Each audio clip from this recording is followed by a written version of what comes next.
This is the new electric Mercedes G-Wagon, and it's a little bit like non-alcoholic German Weissbier. You may think it sounds disgusting, but give it time, you could actually end up enjoying it. And if you're like me, you might actually end up drinking only that and not alcoholic beer at all. Anyway, that's enough virtue signaling from me. Yes, I've gone teetotal, well done, blah. Anyhow, in this video, I'm going to tell you everything you need to know about it. I'm going to talk you around the exterior. What the f*** went on there? Show you the interior. Electricity. Ooh. I'm going to tell you what's good about it. Oh, got it in my eyes. What's not so good about it, you're going to get an unexpectedly sweaty bottom. I'm going to take it for a drive on road. It got a little bit kind of wayward and off road. Ah! Yeah. I'm going to show you its party piece. I feel really sick. And of course, I'm going to launch it to see how quick it is from 0 to 60 miles an hour. I'm Matt Watson, and you're watching Carwow.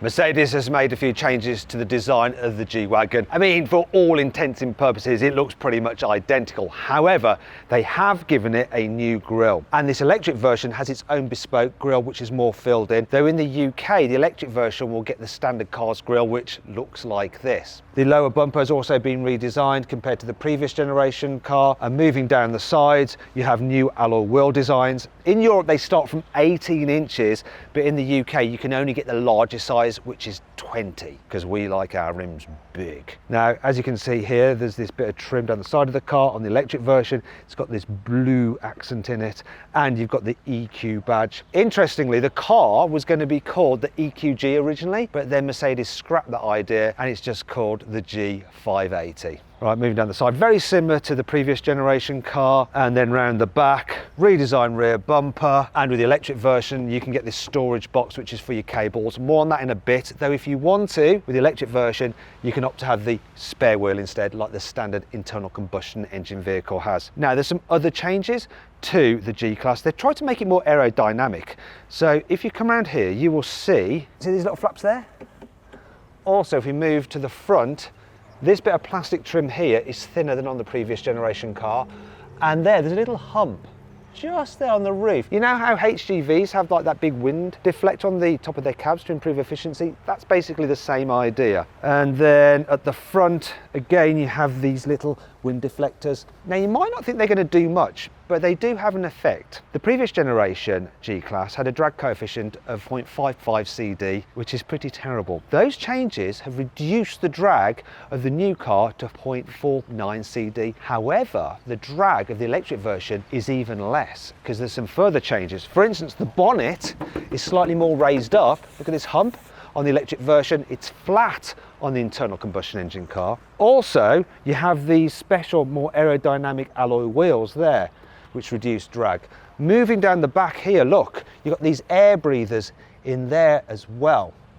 All of that means that the electric version has a lower drag coefficient of 0.45 CD. So now the G-Wagon is as aerodynamic as a bungalow rather than a two-story house.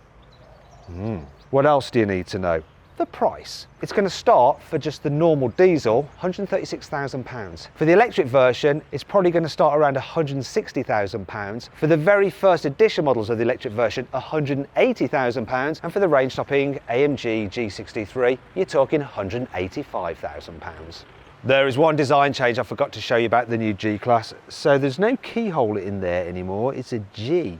Apparently customers wanted keyless go, and so Mercedes has given it them. Now, normally I have a bit of trouble with Mercedes keyless go, but it seems to work on this. To open the door, you just put your hand in there like that. Look, opens it. And then to lock it, you just go like that.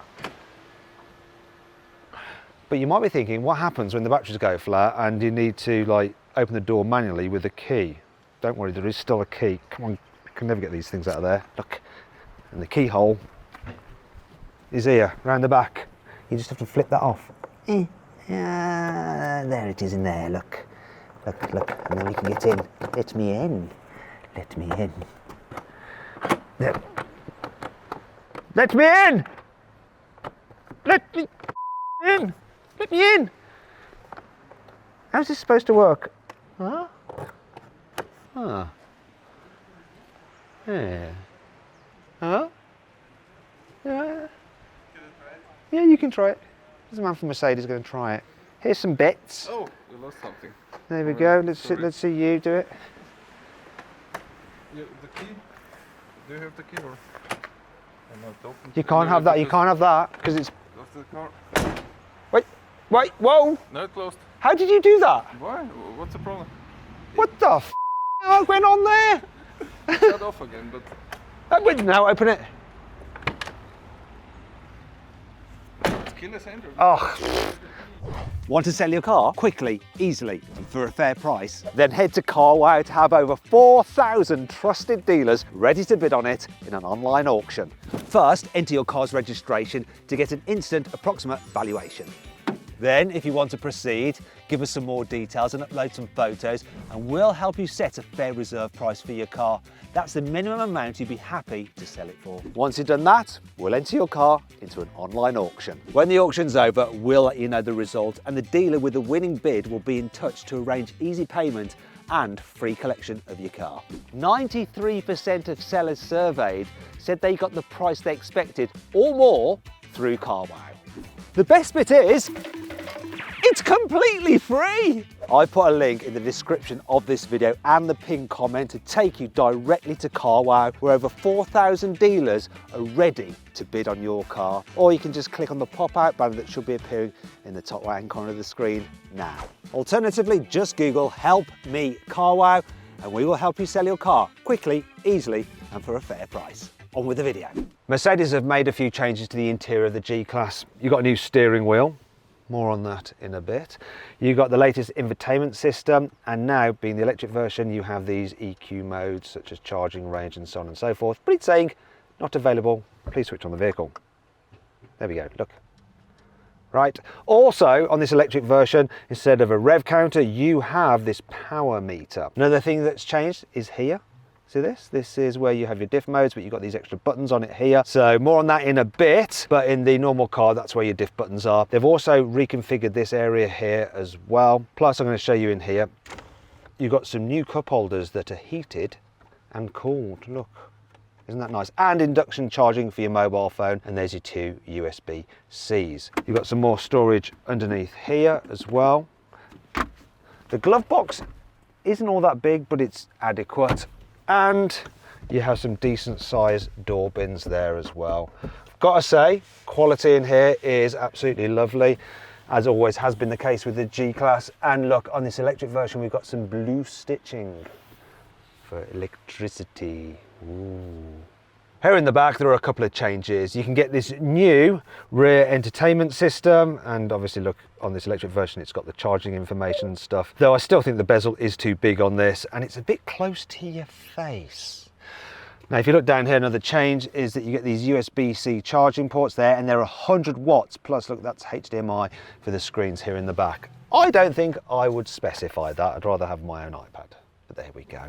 Other than that, it's just like the old G-Class really. So knee room's pretty decent, headroom's really good, quality's lovely back here. The rear windows don't go all the way down. Look, that's a bit annoying, but look, they are double glazed. Look at that, double glazing for improved sound insulation.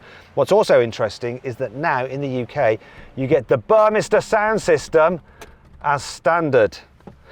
In terms of seating, well, the middle seat is fairly reasonable. It's a bit harder than the outer seats, which are more comfy, but the car's quite wide, so you can carry 3 people in the back at once. Fold this down, we've got some cup holders there. Shame they're exposed. And does this give a little bit of through loading? Do I have to, I don't know, I think it opens. How do you open this?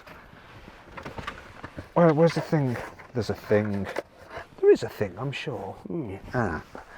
As you can see, it's a real pain to access from inside. I'll probably have to remove this. And the logo.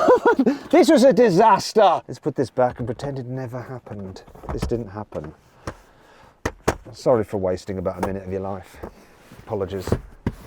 Anyway, you've got posh airplane style storage pockets on the seat backs, decent sized door bins back there, and this one has climate control here in the rear, which is handy, plus seat heating, and more on that in a bit. The boot capacity of the electric version of the G-Class is very small. Look, you've only got this space here. That's it, that's your boot. The rest of the boot is filled with batteries. Actually, that's a lie. This is just for your cables. Look, it's just for your cables. Keep them nice and tidy. The boot is the same as it was before. Look at it, nice big square shape, around 640 litres. Very usable, very practical. You've also got some things like this, look, tie down points. You've got nets. But if you want to fold down the rear seats, you have to walk around like this. And then flip this base out. Up. Then fold this chair down. Push it past there. Then if we go back to the boot, you'll see a problem. Look. See this ridge? See that? It's not a smooth, continuous, flat floor, so it makes it harder to load heavy items and push them to the front of the vehicle. And that brings me on to 5 annoying things about the new G-Class. This thing is bloody heavy. It weighs in at around 3.1 tons, which is about 500 kilograms heavier than the normal internal combustion engine G-Class. As a result, it has a reduced payload. You see, you can only carry around 450 kilos of weight in it. Reason being that if you go over 3.5 tons, you would need a special license to drive this vehicle. Unlike with the normal G-Wagon, you cannot get the electric version with a tow bar. Reason being, the tow bar system and all the extra bits you need for it add 80 kilograms to the car's weight. And you don't want to do that because of that payload issue I've already mentioned. So there is no ability to tow with this car, even though it probably could tow quite a decent amount. The new steering wheel has those touch-sensitive buttons which you can sometimes activate. Look, look, look, look. You activate with the pad of your thumb when you're steering sometimes. I just turn the radio on. I need to turn it down quickly, otherwise we'll have a copyright infringement and demonetisation, and we don't want that. Unlike with some other SUVs where the running boards really are just for show, you do actually need them on the G-Class to get in and out of it, to step up. However, if you go off-roading, or even if it's just dirty on the road, they do get covered in muck, so when you're getting out, look, you know, you can see that, you end up just sliding your legs across them and then you get dirty all over the back of your trousers. Be warned, if you go for the shiny interior trim, it's quite reflective, so when you're driving along, you get things just flickering in your peripheral vision, which is somewhat distracting. In the back seats, the position of the heated seats button isn't ideal. Have a look, it's down here, see that? Now, let's say you're off-roading and you're moving around the cabin like that, this can happen. You accidentally turn it on with your knee. And if it's a hot sunny day, you're going to get an unexpectedly sweaty bottom. It's not all negative though. Here's 5 good things about this car. As someone who used to drive a G-Class, one of the problems I found with the car was that whenever you give someone a lift and they get out of it and they shut the door, they never shut it properly. Reason being, you can't shut it like a normal car door, otherwise it just won't shut. Look, look, see, it's not shut. Look, it's not shut. You really have to slam it. But Mercedes has fixed that problem, and it's something to do with this, yeah? You see, what this is a vent. And what it does is vent the air inside the cabin. So when you shut a door, the pressure changes inside the cabin, but the air needs somewhere to go, and it comes out of here. And now because this vent is bigger than before, it should be easier to vent the air, which means you don't have to shut the door so hard, because it's not fighting against the air pressure. So let's have a little go. So, look, first attempt. And it's shut without a slam. Look. Look! No way! In some ways, that's a little bit un-G-Class, but hey. Actually, to tell you the truth, while it is better than before, if you're really limp-wristed with it, it still doesn't shut. See? But it's definitely an improvement. To make up for the lack of a rumble from an internal combustion engine, the electric car has something called the G-Raw sound experience. If I turn it on, hear that? There's like this humming sound, like an engine running, but not like a digital engine running. And obviously when you drive it, you get a sort of like noise to add some emotion into the whole experience. Now, if you think that's a load of synthetic nonsense, you can of course turn it off, and it's never going to sound as good as the 4-litre twin turbo V8, but still, it does add a little something if you ask me. In the previous G-Wagon, the reversing camera was up here underneath the spare wheel, which sort of obscured the view. So they've moved it lower down, which does mean it's more susceptible to get covered in road grime. But look, there is a washer. Go wash it. Look at that. Oh, got it in my eyes. But that's not the only camera system on this car that's new. Up here is a dash cam, so it will record if you have an accident, but you can also use it to record your off-roading, so you can watch it back and just admire how good you are. The new G-Class has this off-road cockpit button, so you press that and it brings up all this off-roady information. Plus, you now have a special view of the camera which will show you underneath the car, so that actually gets painted in as you drive forward. This electric version has some features over the standard car. Instead of the normal diff buttons, which you don't need because the diffs engage automatically on the electric version, you have this button here which actually causes the car to turn more abruptly on loose surfaces, because when you're turning tightly it will make the wheels on one side of the car rotate in the opposite direction to the others. Now by pressing that button there, you can go one step further and actually use that functionality to cause the car to spin on the spot. You can actually rotate it round on the spot, 2 whole circles. That's not all though. The electric version of this car also has a variable cruise control for off-road, slow, medium or quick. Plus, it has a better wading depth than the standard G-Class, which is 700mm for the standard car, 850mm wading depth for this particular electric version, which beats that of a Cybertruck and a Hummer EV, though it's still not quite as good as a Range Rover. That can wade up to 900mm. One of the problems when you convert an ICE car into an electric car is that you have to put the batteries somewhere, and usually they eat into the boot space or the passenger compartment. But what Mercedes have actually done is squeeze the battery pack in between the ladder frame chassis, and they've been able to do that by actually giving you 2 levels of battery like that. So 2 levels of battery sit on top of one another with cooling in between them. Now one of the risks of doing this is if you're going off-roading and you hit a rock, you could pierce that battery pack and then there'd be a nasty electrical fire which you probably wouldn't be able to put out. So what Mercedes have done is fitted this guard panel underneath the car. Now, if they'd have made that out of steel, it would have added 200 kilograms to the car's weight. So instead, it's made out of tough, reinforced plastic carbon fibre, and it weighs 50 kilograms. Now, this thing is so tough, Mercedes have been doing testing with the car, driving it over a ramp and smashing it down onto a rock to make sure that it doesn't pierce when you're off-roading, because that would be very bad. Apparently, you can drop 3 times the weight of the vehicle onto this panel, onto a rock, and it will remain intact. Mercedes has had to redesign the rear axle on the electric version of the G-Class. Reason being, in the normal car you have like a rigid axle with a differential in the middle and it moves around like it's all fine. However, because this has this electric motor system here at the back, you couldn't have that on top of the axle because you'd have too much unsprung mass, because that weighs about 150 kilos. Also, you can't have cables, these electric cables, moving around when you're off-roading because they could split. So they've separated this out and then redesigned the rear bar like that, so you still get all the good chassis articulation and off-road capability that you have with the internal combustion engine car. You're probably wondering what's under the bonnet of this car, so let's have a look. Ooh.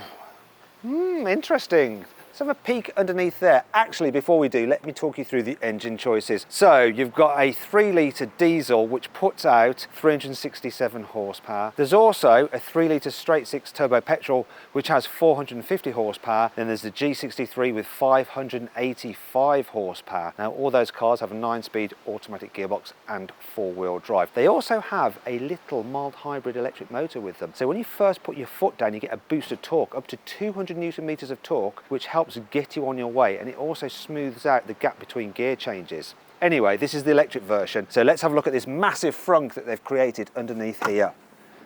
Oh no, there's not really much space. You could probably wedge some things in there, but that's where your motors are. But to find out more about those, let's go somewhere else. The car actually has 4 electric motors, but it's not one on each hub, as you might imagine. You have 2 electric motors at the front and 2 at the back, and they're actually joined together in a power unit. So here's a power unit from the front with 2 electric motors in. There's 1 electric motor, so that drives this way, and there's the drive shaft coming out of it, which will go to the left wheel. Then there's another one pointing in the opposite direction with the drive shaft going out that way to the right side wheel. Also, if you look inside here, you'll see there's two different gears. There's your high range mode for just normal driving, and then there's your low range mode. The electric version of the G-Class has a 116 kilowatt hour battery pack, which is good for a range of 285 miles. So slightly less than the range you can get from a Tesla Cybertruck. And to see my full in-depth video review of that car, click on the pop-out banner up there, or follow the QR code on the screen right now. You can rapid charge this car on DC current at 200 kilowatts, and you can go from 20% to 80% full in less than half an hour. However, if you're using your piddly little 7 kilowatt wall charger, it's going to take about 18 hours to fully charge the battery. This new electric G-Class has 587 horsepower, which is 2 more horsepower than the G63 AMG. Has way more torque though, 1,160 newton meters compared to 850 newton meters. So you're thinking, it's going to be quicker to 62 miles an hour, isn't it? Well, no. You see, this is quite heavy. It's about 500 kilos heavier than the G63. So 0 to 62 miles an hour is stated as 4.7 seconds. But what's the reality? I'm going to find out now using my specialist timing gear. Let's launch it. 3, 2, 1, go.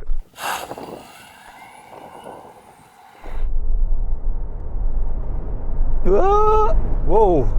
As it got faster, it got a little bit kind of wayward. Yep, it's quicker than they say. 0 to 62 miles an hour in 4.68 seconds. Driving this electric G-Wagon is a little bit odd. You see, you've got serious performance when you put your foot down. I mean, instant response, it just picks up. Now, one of the things for me with the G63 is that while it is super quick, for that moment when you first press the accelerator pedal, nothing really happens because it has to change down a gear, the turbos have to spool up before it actually takes off. With this, it's on it straight away. And from the driver's seat, the performance seems pretty much identical. In fact, it's a bit more so in this because of the instant response. Thing is, it's just so odd getting that kind of performance and the car pitching up like that without any noise. Let's try the G-Roar experience, see if that just makes it feel better. Kind of adds to it a bit, but it's not as good as the sound of the V8 though, is it? In fact, when you're just pootling along, it's a little bit in the background. It goes quieter if you go into comfort mode.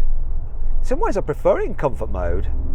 It's just like a little bit of extra theatre. I think it's all right actually. The suspension seems softer than it used to. Maybe it's because you now get all models as standard with adaptive dampers. So when you're in comfort mode, it is actually quite nice. As with all Gs, whenever you go over a bump, you do get a little bit of shimmy because you've got like that ladder frame chassis. It just transmits some of the shakiness into the cabin via your bottom through the seat. In terms of the handling, this is a big, heavy vehicle, and considering that and the fact it's got a ladder frame chassis, it actually corners all right. I think overall the dynamics of the standard car are better, and once again that's just down to the weight. One thing I have noticed with this electric version are the brakes. So when you stamp on the brakes, you can tell that you're stopping 3 tons worth of vehicle. It seems a little bit harder on its brakes than the petrol version. That's the problem of carrying around an extra 500 kilos in terms of battery and electronics and stuff. One thing that's noticeably different between this and the internal combustion engine vehicle are what these paddles do. So they don't change any gears because you don't have a 9-speed automatic gearbox like the internal combustion engine model. Instead, if you press on the downshift, you get an increase in the regen braking. So when you lift off the accelerator, it'll actually slow down more abruptly, and you can go for a double minus there, and it really does slow down quite a lot. It's almost one pedal driving, so if you lift off the accelerator, it will slow you down quite a bit, but it never comes to a complete stop. Look, still moving along. Now, I wouldn't drive like that. Now, one of the reasons is if you're constantly slowing down and regenning, it's not as efficient as coasting for as long as you can. So you can put this car into a coast mode, and you do that by actually pulling up on the paddle to get D+, and then when you lift off, the car will just coast. And that's the best way to be as efficient as possible. Now, the problem with that is you might end up coasting into the back of another car or off the road because you come into a bend. So to prevent that, you can pull up on the paddle again to go into D Auto, and what that'll do is let you coast up until the point the car needs to slow down, such as when you're approaching a car in front. and then it will automatically apply the right amount of regen to slow you down to keep you at a safe distance, but not overslow it. It'll even do the same thing when you're approaching a corner.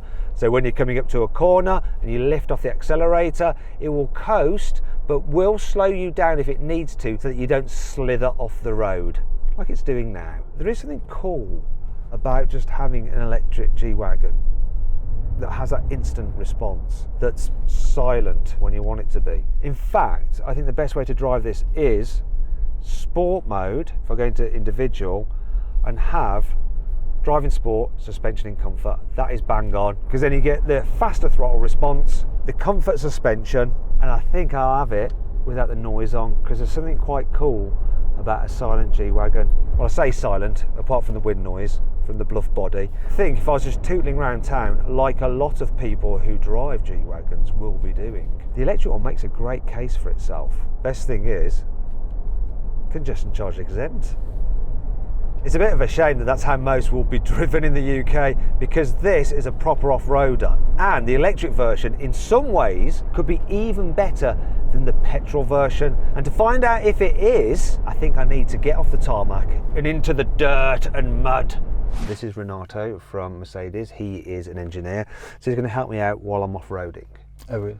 Good. First thing I want to point out though is this car doesn't have the nice Alcantara up there or leather on here, and I don't like the steering wheel as much either. You can choose the different style of the roof as well. Maybe the full leather one. Yeah, I think so. That costs more money though, obviously. Anyway, let's get going. So just I'm going to drive along here.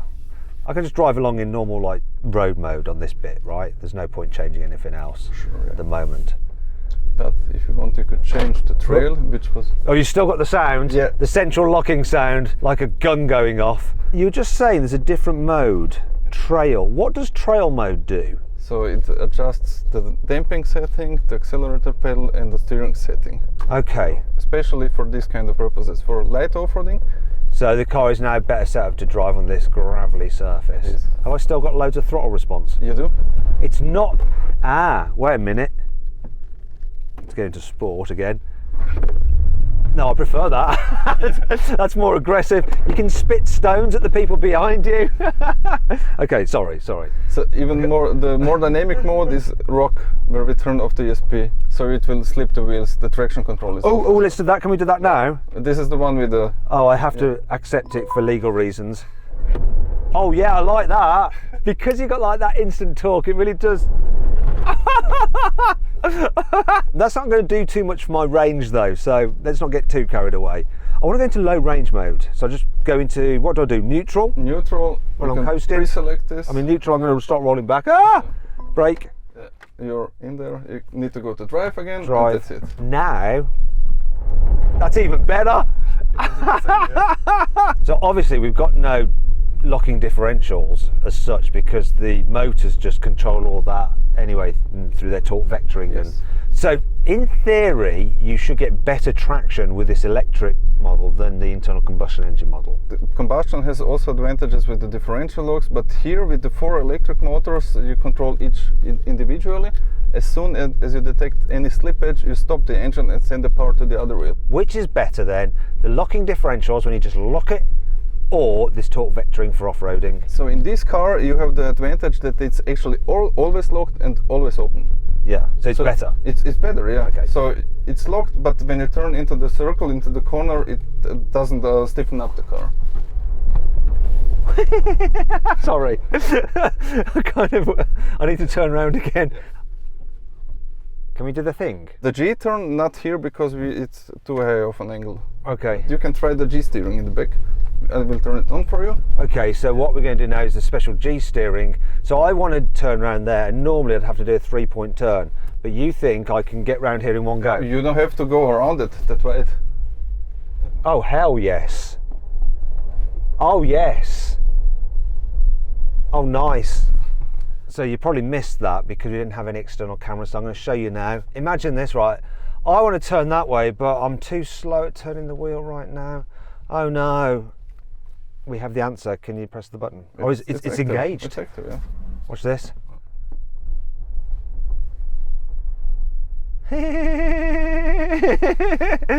I should have driven off the edge there, but I didn't. I like that. It's a really cool feature. Something you definitely don't get with the petrol version. So this G steering is always engaged up to what speed? At 25 I saw before. So if you accelerate a little bit more, 26. It'll go off, okay. Yeah, the red one will go off, and 50 it will shut completely off. So if it's still on like that, when I made that turn, was the G steering working a little Only bit? at full lock. Okay, so it only works when you give it full lock, otherwise it's not engaged. So now, oh, that's wicked. And when you combine that with instant torque, it's just like, right, I thought I was going to crash into that. Now I'm going to go around this tree. Oh, I'm not convinced it's going to make it round. Yeah, but that's too much throttle. So my brain's wanting me to thrash it to get it to spin, like you would do a normal car, but you don't do that, do you? I quite like doing it a bit stupidly though. It's also, look, I want to apply opposite lock. I don't know what I'm doing. You have to get used to it. It's a feeling which it's weird, isn't it? Which I didn't get to feel before. A feeling I didn't get to feel before, and I felt it for the first time with you, Renata. Beautiful. What's this showing? The torques which are applied to each wheel. So you see the outside wheels are pointing forward, Yeah. and the inside wheels are pointing backwards. So they're braking the car on the inside. So you're actually braking the wheels, actually going backwards. Yeah, but they actually stand still. This, You can see it from the outside. Okay. But you need to apply some torque to keep them into place. Ah, is it almost like a dig where you lock at the rear axle, Yes, but more extreme still? it is, yeah. Because that's like proper hardcore off-road vehicles. They'll lock the rear axle, won't they? And they just like pull themselves around on the front. Yeah, you can lock them left and right. And It is like drifting. I've done this a lot now. Why am I bored? I should be bored. Not bored. maybe we can really do it at the top later. Yeah. Let's move on. Let's try something else. So you say this water's about 850 millimeters deep. Yeah. Okay, so what if it's over that? Are we going to damage the electrics? What will happen? The water will probably start pouring into the car over the vents, and the car will float up. You will lose traction. I might have just scratched your paintwork a bit there. It doesn't sorry. matter. it's not my paint. So what I might get wet feet? No, because the car is completely sealed up. Oh, Sure. is it going to go through here? This is horrible. Yes, it will. Just need to go in there under Right. 10 kilometers per hour and maintain your speed. Okay, right, because it's rained a lot, so this could well be over 850. Maybe, we will see when we get in there. Okay, so let's just recap a second. If it's over 850, what is the risk? What's the problem? You will get your feet wet. Okay, So drive in slowly, let's see how deep it is. now let's just do it. You seem brave. This seems really deep. I can hear it all underneath the car. Look how deep it is on this side. It's so deep. I haven't got wet feet yet. We're out of here. I turned the G-steering. Was that close? No. No. We're now entering the more hardcore off-roading section. This looks fairly steep. So what's happening now, you're already in low range in driving program Rock. You have the off-road crawl active in the slowest speed level, but you're pressing the pedal, so you can always press the pedal over the off-road crawl. What's off-road crawl? What's going on? So it's like an off-road cruise control. So now Yeah. I'm not touching anything and it's just cruising up the hill. Can I make it go quicker? Yes, How? with the shift pedal on the steering wheel. This one? Plus is faster. We have 3 modes: D, D minus, D plus. D plus. Okay, let's go D plus. Oh, Nothing happened. well, I've just ground out the bottom. Maybe. Oh yeah, you've got the plaque, that carbon fibre protective shield means it doesn't matter if I do that. Whereas normally if I'm like hitting my diff, I'm like, oh. Whereas it doesn't matter with this, does it? Yeah. So if you keep right here and go a little bit faster, you will probably also bottom out and scratch it. Ah! Yeah. That's horrible. Yeah, but didn't do nothing. So if you look from the outside now, you probably won't even see that it's scratched. It takes a lot more to. Do you know what we almost something. did though? I almost accelerated into the back of him. It will look good on the camera in the front. Wow, that was horrible though. It felt horrible. Yeah, it did, but you get used to it, and if you know that it does nothing to the car. Because if you do that in that car, I'm thinking, oh, have I done my sump? Have I done my diff casing? Have I done my exhaust system? I don't know. Bloody hell. Keep straight. Ah! Left. A little bit left. I don't know. I'm on auto cruise. I need to go slower now. I want to do it on my throttle pedal. There. I'm glad this isn't my car.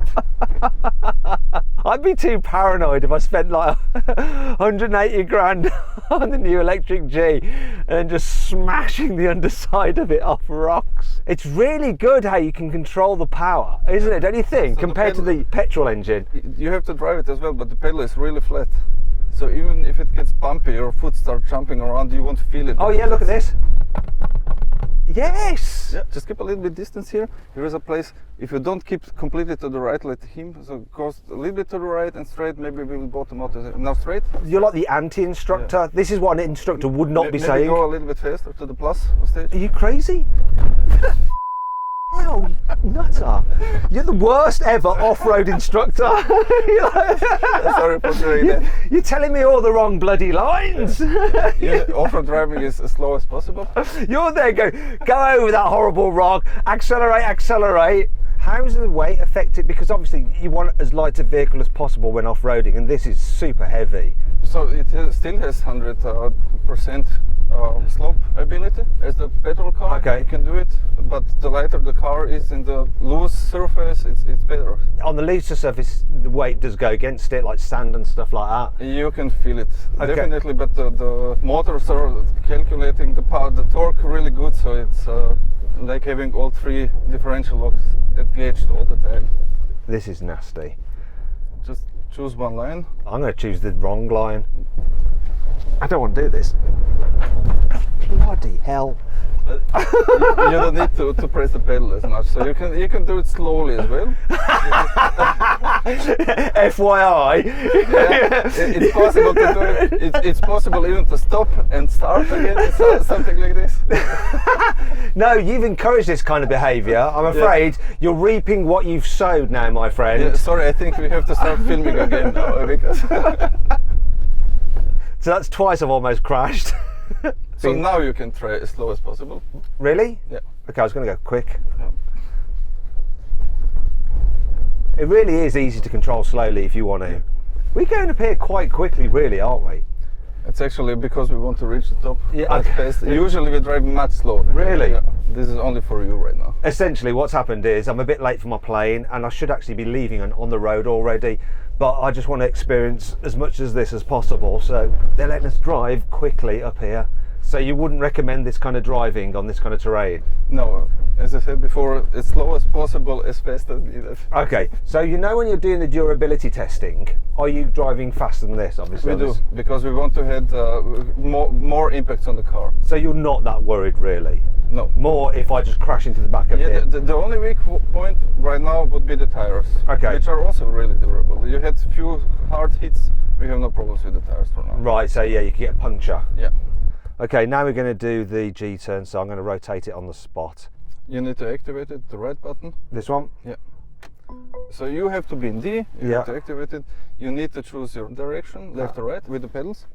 And you have to hold it all the time. Oh, like, And you okay. have to hold the steering wheel straight. If you turn it a little bit, try to turn it, it will block. Yeah, it will stop. Okay, So right. You have to concentrate not on the accelerator pedal because it's 0 and 1. So Okay. just press it full in and concentrate. That's how I drive anyway. Yeah, okay. So it's easy for you. It's on or off the accelerator pedal now. So then you just... Yeah. What happened there? You turn the steering wheel. I did not! You have to hold it with both hands. Yeah, let's try again. Activate, you need to go to drive. Drive, choose the side, wait a second. Do not activate first. I've broken it. Yeah. It's broken. Why did you break my car, mate? I've broken it. No, just a second. I know I've definitely broken this. No, wait. No. Okay, we've not Choose the broken it. side. Chosen a side. Right, you ready? Yeah.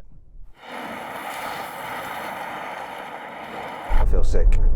No, I feel really sick. Really? Yeah, I don't like this. You need to do the other direction too. I don't Turn like out. Really? Yeah, anyway, didn't like that. Oh, and I can smell horrible tyres and stuff as well, that's worse. Well, I'm just going to be over there for a bit. I'll be back in a moment.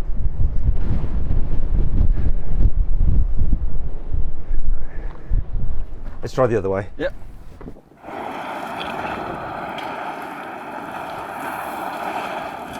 I like it less that way. That's even worse. Really? Yeah, because I'm going backwards. Bloody hell, that's horrible. Oh, I think you need to get used to it. Yeah. I think I did 300 of those. I didn't even feel it. oh, I can't believe you did that. It's like some weird fairground ride. It's like being on the waltzers, and they're the worst ones. I prefer it that way. Yeah, let's go that way again. Okay. Yeah, this way's not so bad because you're going forwards. So this allows you to just turn around on the spot and go, right, I want to go back the way I came. Why did you do it? You just did it for lols, didn't you? The practical use would be... No, whoa, don't. You just did it for lols, didn't you? Everybody likes to have some fun in it. You just did it for lols. Why does it turn 2 rotations? To make you feel sicker? Why? Because it's more fun to do it more. If you need to turn around somewhere, you need maximum of 1 rotation. But, if you miss your exit, you can do 1 more. It is just for lols. The PR blurb will say there's some practical application, but essentially what happens is the engineers thought, oh, we can do this, let's do this, it'll be really cool, and let's make up a reason so that we can actually get it past the board members. They also liked it. They also liked it, yeah. Right, I enjoyed that in some ways, and in other ways not so much because it made me feel a bit sick. I've jumped out of the electric G-Wagon and I'm now in a G63 on the road, and this is going to be interesting just to compare how it drives. Now the first thing I'm noticing is the suspension is firmer, though I am in sport setting. Let's go into comfort mode. It does have a slightly stiffer sensation to it, obviously being the AMG version, but it's not bad, still comfy. Now I've got the distant rumble of that V8 engine. Even in comfort mode, you can hear it just there in the background. Oof, and I love the sound of it. It's interesting there already on the brakes. You can feel that it's a less heavy car. I'm not going to say lighter because it's still very, very heavy, but 500 kilos lighter is quite a significant useful amount. One thing that was interesting about the electric G is the fact that with the regen braking, they actually always have friction braking happening. So as soon as you touch the pedal, your friction brakes are working and they bleed in the regen. So it just makes it feel more natural than when the first part of the braking is regen alone before the friction brakes kick in. But I do prefer the brakes on this AMG version, which it just seems, it's just the weight really. It just seems a bit more with it when it comes to stopping. Now in comfort mode, there is definitely not the throttle response of the electric version. Not a lot's happening. I'm going to whack it into Sport Plus. Let's try the same thing again. That's a bit better throttle response, but it has to build. So the instant acceleration is not as impressive as the electric G-Wagon. However, that noise is better. Right, let's give it a squirt.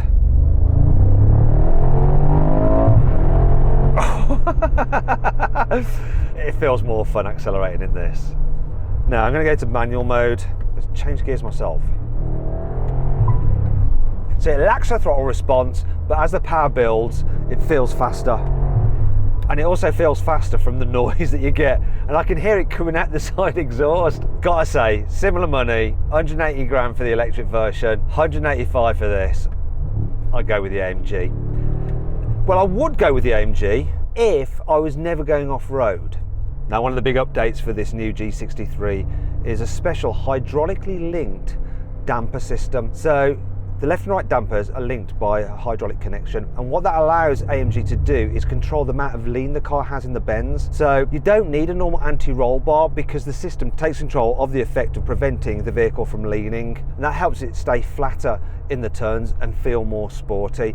As you go through the different driving modes from comfort all the way to Sport Plus, the level of anti-lean increases. Now that does help the car's handling, and as a result this definitely feels sportier to drive than the electric G-Class. I mean, you expect that though because it's the AMG version. However, that electric G-Class does counter slightly with its ability to torque vector and control the amount of power going to each individual wheel. So that does help propel that car through the turns. But ultimately, the extra weight, that extra 500 kilos of the electric G-Wagon means that on road, I do think I'd rather have this G63, which when you consider they're the same money, for me is quite an easy choice.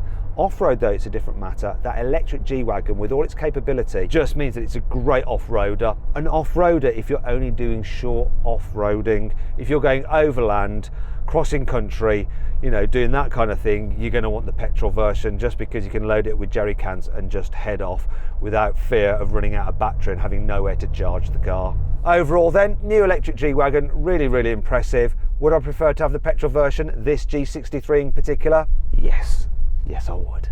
Anyway, I hope you enjoyed the video. If you did, give it a like. If you want to watch some other videos, click on the windows. And if you want a special surprise picked personally by myself, actually it's a cool deal on a new car through Carwow, click on the Carwow logo. Thanks for watching. Well, I've got something for everyone. There we go. There we go. Now that's what I'm talking about. Some poor man from Mercedes has got to drive this car in a moment, so hopefully it'll air with the windows and doors open.